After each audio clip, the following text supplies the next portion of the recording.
Today we're going to be doing some selective stamp layering.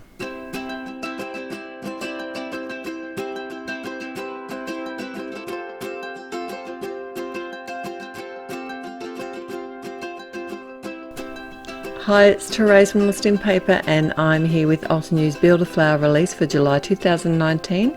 It's the Camellia Japonica, and this set is a beautiful stamp layering set. The flower has 4 different layers to it, and I thought I'm actually going to start with the second layer. I'm not going to be doing the base layer, and this is just going to change up the look of the flower a little bit. And you can go as light or as dark as you want. You can do as many or as little layers as you want. And I thought I'd still do the 3 layers, but I'd just use light colours. And I actually did come in and stamp the colours a couple of times, and that just gave me better coverage. It's a new stamp set to me, and I did prep it with my eraser after. I realised it just wasn't stamping. When sometimes the ink on a new stamp, it doesn't take very well until you condition the stamp. So the good thing to know is that this particular ink will keep absorbing within the fibres of the paper. So if you do leave it and come back to it, you'll find that it'll actually look so much better than when you first stamp it out.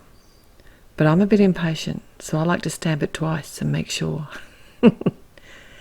Now, it is a little bit more difficult to line up the images without all of the layers, but the guides on the packaging, there are layering guides at the online store, and there's also layering intro video guides, so that will also help. I did join 2 sets of the purples together today. I used mostly 2 shades from the Shades of Purple and 1 from the Enchanted Garden. I don't know, I just didn't want the pinky purple look.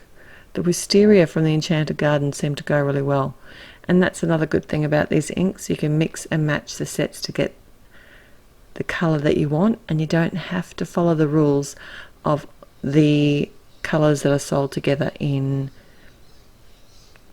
groups. But if you're not sure what to use, then the groups are there to fall back on every time. They work beautifully. Okay, my final layer here, you'll notice that I've been using my Misty because that just saves a lot of heartache, shall I say. And if I wanted to, I could stamp multiples, and it would be so easy because I've already got the stamp in position. I've gone to the effort of lining it up. I didn't think to do that today, so I've only got 1 card. Now the leaves in the set are also stamped layering leaves, but rather than use all the layers, I think there's 3 in each leaf, I seriously just came in with 1 layer of each of the leaves and stamped it out with a couple of inks from the Rock collection. So it's the limestone and the silverstone. And I didn't bother doing any stamp masking. I just decided just to stamp them away from the image. This card came together very quickly. This sentiment came from the same set, and I used the obsidian black ink to stamp it out. I also used my grid lines on my acetate to make sure it was nice and straight, and just stamped both portions of the sentiment with the ink. Now it is a 1 layer card kind of, but what I like to do is stamp my images on an 80-pound Neenah and then add it to the 110-pound base, and that way I don't end up with any warping if I've got lots of ink on my image. So don't forget, this is part of a blog hop, and if you want a chance to win, if you're here in July 2019, head through the link below to my blog. I hope you've been inspired to try your stamp layers in a different way.